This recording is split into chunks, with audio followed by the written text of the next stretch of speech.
everyone, Sharon Posey here, and I am with Derek Diamond from the Derek Diamond Experience and the Nerd Cave. And I'm really excited. He has equipment, like real equipment, and this is going to be a much better interview because you'll be able to hear me and see me clearly, and Derek hear him and see him clearly. So, hi Derek, thank you for letting me into your home. No problem. Thank you for having me. This is fun. Absolutely. It's kind of fun having the tables turned around and being interviewed instead of doing the interview. It's kind of interesting. Right. Well, cool. I look forward to see what you have to say. Okay, so when you first started doing your podcasts, you did some with your friends called the Nerd Cave? Yes. We started back in May of 2013, and my friend Zach, who's one of the co-hosts, was actually going through a pretty bad depression at the time. He hated his job. He ended a long-term relationship, and it ended really badly. So he was kind of in a down mood for months. Aww. And the way he got out of it was listening to podcasts. He started listening to Kevin Smith's Smodcast and all the other various ones he does. Comedy, yes. So he asked me one night, we were out at dinner, it was like at Chili's or Logan's or something, and he was like, would you be interested in starting a podcast? And I was like, yeah, sure, because I had been listening to podcasts since I was in college. Because before I moved to Pensacola, I had an hour drive to and from school every day. So you can listen to several podcasts in that time frame. Yeah, I'm sure the drive gets pretty boring. Yeah, it absolutely does, yeah. So I was like, yeah, this could definitely work. And then we started coming up with, what we wanted to do. We're into nerdy and pop culture things. So we started the Nerd Cave, and we discuss video games, movies. Every now and then we dabble into some comics and tech news, but it's usually, and we also tell some funny personal stories and whatnot. So people love to laugh. So of course, absolutely. That's what we try and do. Yeah, you suck them in when you can get them to laugh. Yeah, absolutely. Why did you choose the podcast format versus on camera? Well, it's easier for sure, and there are some good video podcasts, but I prefer the audio ones just from personal experience, like the driving. You can't really watch an audio podcast while driving. And then also, to me, podcasts are great to listen to when you do mundane tasks like laundry or dishes. You can just pop your earbuds in, hit play, listen to 15 minutes of it, and then if you have to stop, you can hit the stop button and then pick up, an hour later or a week later. And it's I like to refer to podcasts as the Netflix of talk radio. Okay, very good. So you can bring it up on demand. Right. Watch it whenever you're ready. Excuse me. Yes. Okay. So when did you begin the Derek Diamond Experience? Well, the reason why I started that one is because I've always been fascinated by hearing other people's stories, especially ones that I think have a cool career, to find out how they got to their career, what made them want to do it. And since I was a kid, I've been fascinated by that. Even when I was 10 or 11, if I read a book, it was an autobiography. Oh, wow. Just because I like seeing the journey of people to get to where they currently are. And some of the podcasts that I listen to are interview type shows. So I was like, and especially after doing the Nerd Cave and meeting new people and then going to all these different conventions, I was like, I think I know enough people to actually start an interview type show. Right. So I started it in March of this year, and I think I'm at 37 episodes so far. So I've primarily interviewed people in film, especially the local area, but I also like to interview artists, bands, authors, really anyone who I think has an interesting story to tell. Right. So it's fun getting to meet new people and hearing, all their experiences. Yeah, I've heard a few of your podcasts as well. I've listened to Anne Marie and Jerry Hunter, a few others. Those are some really good ones. Yeah. I mean, I like all of them, obviously, Sure. but I remember those being, it's just kind of, you sit there and you're fascinated by hearing, these life experiences, and they give really good advice too, even if they don't intend to. Right. If they just, listen to what they're saying, they actually give really good advice. And the three you mentioned are really good ones for that, I think. Right. Right. Yeah, I got a lot out of all three of those, actually. Awesome. Just listening to them. Awesome. Yeah. So what's the difference between a nerd and a geek? That's actually a great question. To me, they're similar and a little bit different in ways. To me, a geek would be someone who's into like the technology stuff, like the computers, the phone, anything, like building your own technology or things like that. But to me, they both love their interests so much that they almost kind of become involved with it. Like to me, nerd isn't specified to just like a comic nerd or a movie nerd. There are several different types of nerds. You can be a math nerd if you love math. You can be a weather nerd if you love like following the Weather Channel or meteorology or things like that. So to me, they're both. You're extremely passionate and interested in your subject to a point where it's almost obsessive. But for you, geek is more on the tech side, where nerd is like pop culture type okay. thing. But that's just my opinion. It's a very... See, I think of it a little bit differently. Okay.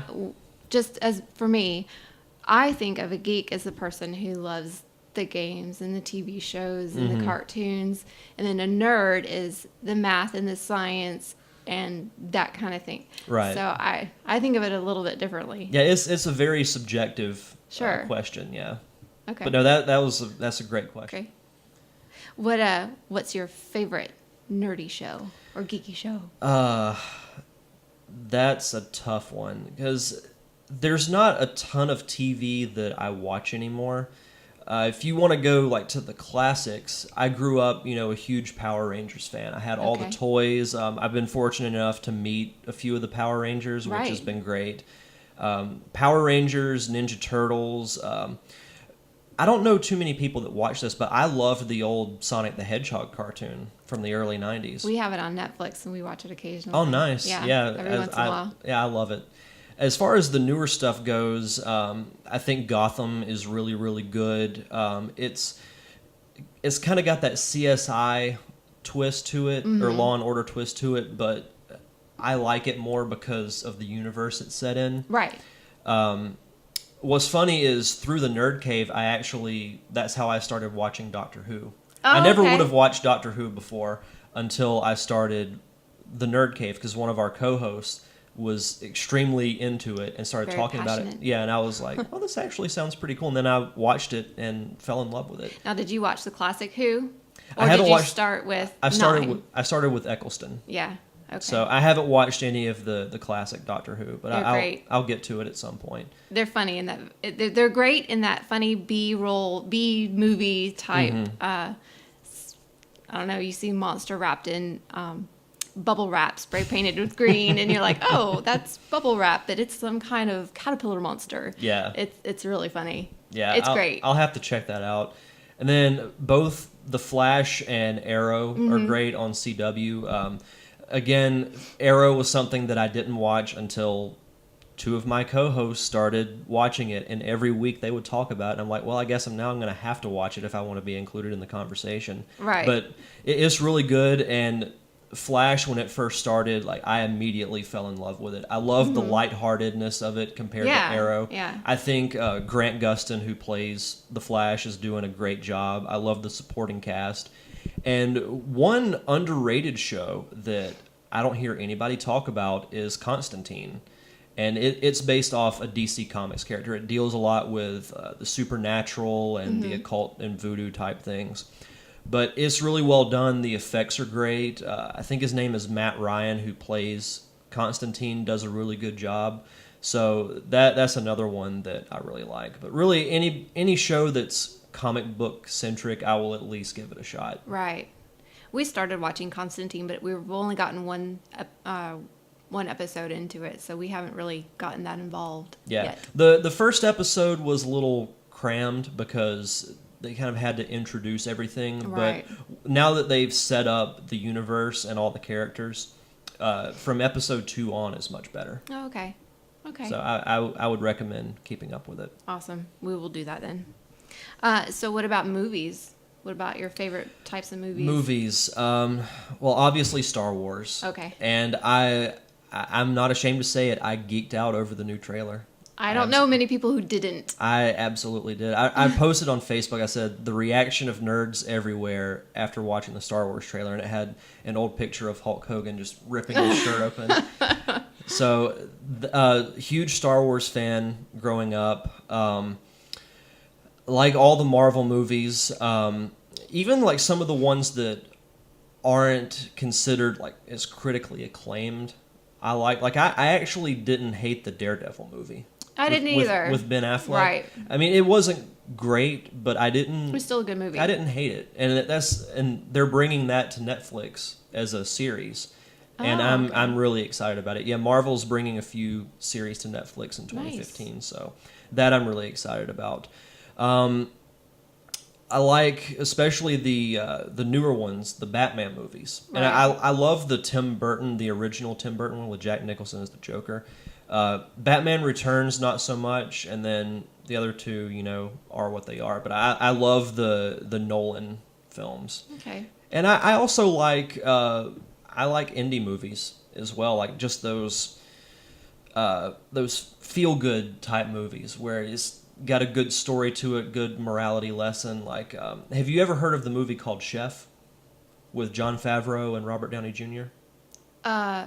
No, I just heard about this recently, but no, I haven't Okay. seen it. Well, it's an indie film. Jon Favreau writes, directs, and stars in it, where he plays a chef, like a really successful chef in Los Angeles. Well, he quits his job because he's just so frustrated by it, and he opens a food truck. And then through that, he reconnects with his son and his ex-wife and everything, and like some of his old friends. So it's really well shot from a cinematography perspective, but the story is really good. So I like feel good movies. Now, how is this an independent film if it's got such a big name attached to it? Well, Robert Downey Jr. still, I mean, actors in general, not just him, but some will still do a lower budget indie film because something different, because he's so used. We'll use Robert Downey Jr. for an example. He's gotten so used to being in these high profile movies like Iron Man, the Right. Avengers, and he's going to be in the new Captain America. As actors sometimes like to just do a smaller budget film where they get to really, I guess, test out their acting chops, I guess you would say. So Just yeah, a different genre. to yeah, work different with. genre, yeah. Okay. You'll find other actors that do that as well. Okay. So what about your gaming experience? Now, I heard that you really like Nintendo. Yes, I'm an old school Nintendo freak. I still remember my first experience with a Nintendo was playing after school at my aunt's house when I was like 5 or 6, and the first game I played was Super Mario Brothers along with Duck Hunt, and then the one I really fell in love with was The Legend of Zelda. Of the course. the old one from NES Yeah. had the gold cartridge and everything. Loved the story to it, loved the characters. I like the old medieval type setting, and I blame Zelda for my continued fascination with that. And it is just, as the games have progressed through the years and you learn more about the characters and about this lore that Nintendo's created, it's just a really fascinating story to me. And, ever since then, I've kept up with the Zelda series. Yeah. I still play them to this day. We had that game when I was young, and I remember the gold cartridge. I wasn't allowed to play it. It was my dad's game. Oh, okay. Yeah. Yeah. That's unfortunate. Yeah. Those gold cartridges are a pretty big collector's item now. I wish I still had it. It was so pretty. I was like, I want to play. Yeah, I see them on eBay sometimes for outrageous prices, but still wish I had mine. But what are you going to do? What kind of games do you like to play, or do you? I still do, not as much as I did when I was younger. Like, because through elementary school and high school, I was huge into games. Now, not as much. I still play all the big Nintendo franchises. Like there's a new Zelda coming out supposedly next year. I'll definitely play that. Any new Mario game, I'll play it. But as far as newer games, I love the new Smash Brothers game for Wii U. It's just fantastic. I haven't played Destiny yet. I want to play The Last of Us. It has like a post-apocalyptic setting. I haven't heard of that one. Yeah, supposedly it's got a really good story. It was originally for PlayStation 3, but they remastered it for PS4. Oh, okay. So it's not available on the Xbox? I don't believe so. I think it's a PlayStation exclusive. Okay. But yeah, those are just a few that I'm looking forward to. What about board games or card games? Board games, every now and then I like to play Risk. Card games, not so much unless it's like poker or blackjack or something like that. But as far as like, Magic or Pokemon, which I used to collect those cards, but I never played the game. But card games, not so much. See, I would have pegged you for a Magic or I Dungeons would and do Dragons or... I would play Magic, but I know that I would get addicted and I would not get anything done. We had some pretty rare cards a long time ago. We sold them for not as much at all as what they're worth today. Mm-hmm. So it's kind of disappointing when you look back and go, oh my gosh, we could have made like our whole entire house paid off, but not anymore. Yeah. Yeah, I mean, I know people that play Magic and love it, but I've just never gotten into it. Okay. Well, that's all I've got for you. Oh, thank you very much for having me. This was fun. Did a good job.